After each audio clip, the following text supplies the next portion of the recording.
दोस्तों नमस्कार। हमारे यूट्यूब चैनल एग्जाम अटेंशन पर आपका स्वागत है। आज हम लोग यूपी टेट 2026 में गणित सेक्शन में पूछे जाने वाले कुछ महत्वपूर्ण प्रश्नों को देखेंगे, जिसकी संभावना सबसे अधिक है ये पूछे जा सकते हैं। तो बिना देरी के चलिए हम सवाल देखते हैं। एक धार्मिक एक धार्मिक आयोजन में स्त्रियों और पुरुषों की संख्याओं का अनुपात 3:2 था। 20 और पुरुषों के आने से अनुपात उलट गया। स्त्रियों की संख्या कितनी थी? तो मान लीजिए कि स्त्रियों को हम वुमेन से लिख रहे हैं और पुरुष को हम मैन से लिख रहे हैं, ठीक है? इसलिए इसका अनुपात कितना था? 3:2। अब इसको अगर हम क्रॉस मल्टीप्लाई कर देंगे तो 2 women is equal to 3 man होगा, ठीक है? क्या? 2 women is equal to 3 man हो गया। अब कहते हैं 20 मैन और आ गए, 20 मैन और आ गए, इसलिए 20 लिख कर के अनुपात क्या होता है? पलट जाता है। तो आप तिरछा गुणा करिए फिर इसमें भी, तो 3 वुमेन इज इक्वल टू हो जाएगा 2 मैन और प्लस कितना हुआ? 40 हो जाएगा। कितना? 40। अब हम यहाँ इसको इक्वेशन नंबर 1 मान लो, इसको मान लो 2 मान लो। अब समीकरण 1 से हम देखते हैं, इक्वेशन 1 से देखेंगे। अब इसमें आप करेंगे वुमेन इज इक्वल टू हुआ 3/2 मैन, ठीक है? अब इक्वेशन नंबर 2 में रखेंगे, जहाँ वुमेन लिखा है वहाँ 3/2 मैन लिखेंगे। तो 3 into 3/2 m is equal to 2m plus 40 कर देंगे। अब आपका 3 से 3 में गुणा करेंगे, आपका 9m/2 हो गया इज इक्वल टू 2m और प्लस 40 हो गया। अब इसको तिरछा गुणा करेंगे तो बचा 9m इज इक्वल टू हुआ 4m और प्लस 80 हुआ, ठीक है? अब 9m में से 4m घटाएंगे, कितना आ जाएगा? 5m। कितना? 5m बराबर 80। 5m बराबर 80 है। 5m बराबर 80, इसलिए m बराबर कितना हो जाएगा? 16। कितना? 16 हो जाएगा। आपका उत्तर कितना हुआ? सी। ये उत्तर सी हो गया, ठीक है? अगला प्रश्न देखते हैं।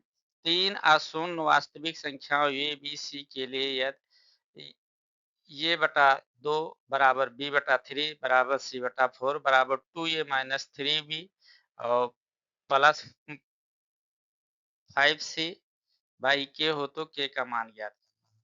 अब आपको इसको देखना है, सीधा सब बराबर हैं तो आप इसको के बराबर मान लीजिए, ये टी के बराबर मान लो। ले बाई 2 बराबर बी बाई 3 बराबर सी बाई 4 इक्वल टू मान लीजिए टी के। अब आप गुणा कर दीजिए तो ये बराबर 2t, बी बराबर 3t और सी बराबर हुआ 4t, ठीक है? अब इसको भी मान लीजिए किसके? टी के मान लो, तो ये आपका हुआ 2a माइनस 3b और प्लस 5c और बटा हुआ के बराबर टी के, ठीक है? अब इधर हो गया आपका। अब इसको ये के स्थान पर 2t रखो। क्या रखोगे? 2t। अब ये आपका हुआ 2, यहाँ पर 2 ये है तो 2 इंटू 2t माइनस 3 भी है तो 3 इंटू 3t हुआ।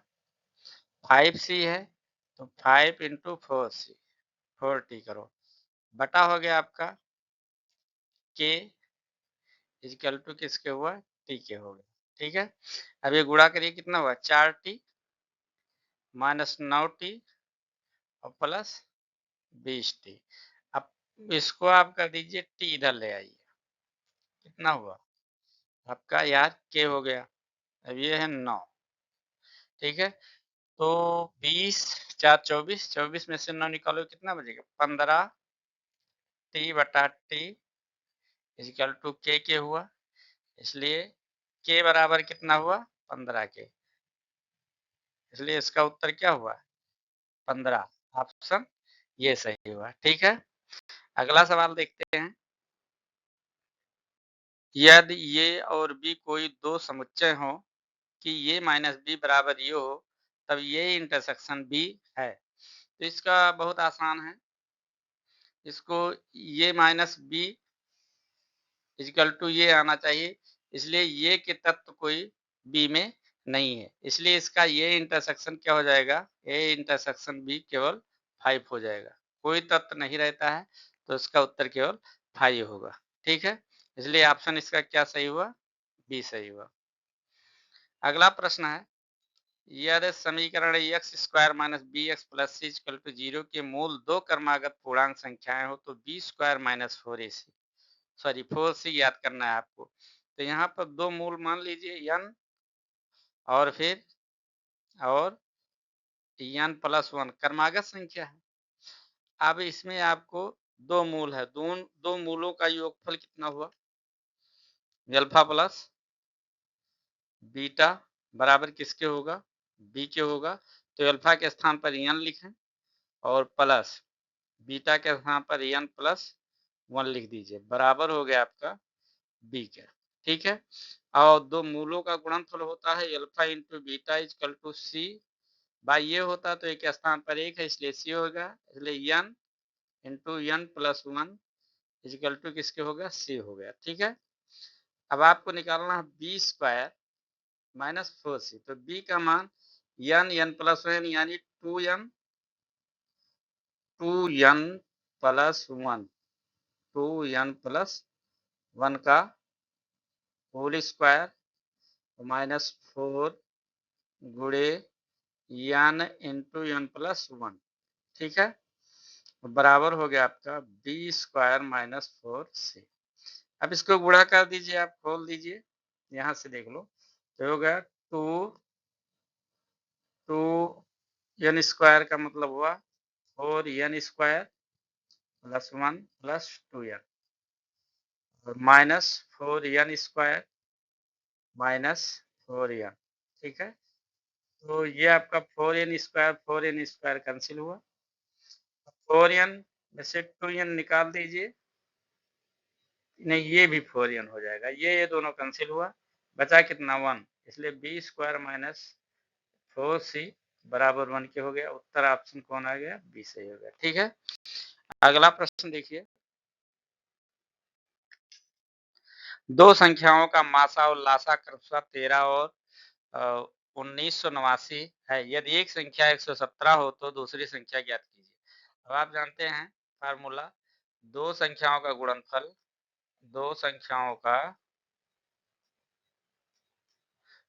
गुणनफल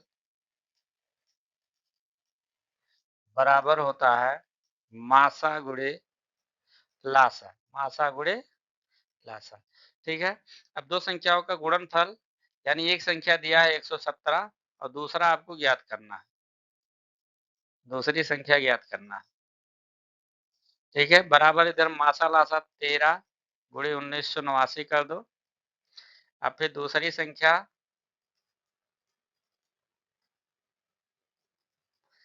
बराबर हुआ 13 गुणे 1989 बटा 117।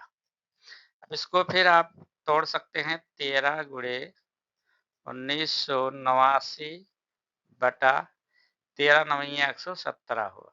अब ये 13 13 कैंसिल हो गया, 9 से भाग दीजिए तो 9 दूनी 18 और 1 19, 9 दूनी 18 और फिर 1 बचा, यानी उत्तर कितना आ गया 221। ऑप्शन ये सही हुआ, ठीक है। अब अगला सवाल है, यदि ये प्लस 2 ये प्लस 4 अविभाज्य संख्याएं हो तो ये के कितने मान हो सकते हैं। अब देखिए इसमें अगर एक रख देते हैं, एक और एक और दो कितना हुआ, 3 हुआ और एक और 4 कितना हुआ, 5 हुआ। लेकिन एक रखने पर यहाँ एक ना तो भाज्य है ना तो अभाज्य है, इसलिए एक नहीं रख सकते। दो रखने पर, दो रखेंगे तो 2 यहाँ हो जाएगा, 4 यहाँ हो जाएगा, 6 यहाँ हो जाएगी, ये भाज्य संख्या है इसलिए 2 भी नहीं हो सकता है। 3 रख दीजिए, 3 रखने पर 3 3 2 5 और 4 3 7, ये 3 संख्याएं जो हैं अभाज्य मिल रही है। अगर 3 के अलावा 4 रखते हैं तो 4 भी भाज्य हो जाएगा, 5 रखते हैं तो 5 भी भाज्य हो जाएगा, 5 4 9 ठीक? इसलिए इसका केवल जो ये के कितने मान होंगे केवल 1 मान यानी 1 मान जो मिला है 3 मिला है। 3 रखने पर तीनों संख्याएँ जो क्रमागत अभाज्य हो जाएँगी, ठीक है? तो ये थे आज 6 सवाल जो आप लोग के सामने मैंने प्रस्तुत किया। अगर ये वीडियो आपको अच्छा लगा है तो लाइक, शेयर और कमेंट में ज़रूर बताइए। फिर अगला वीडियो फिर अगले दिन आपके लिए लेकर आएँगे। ये कंटिन्यू चलता रहेगा, ठीक है?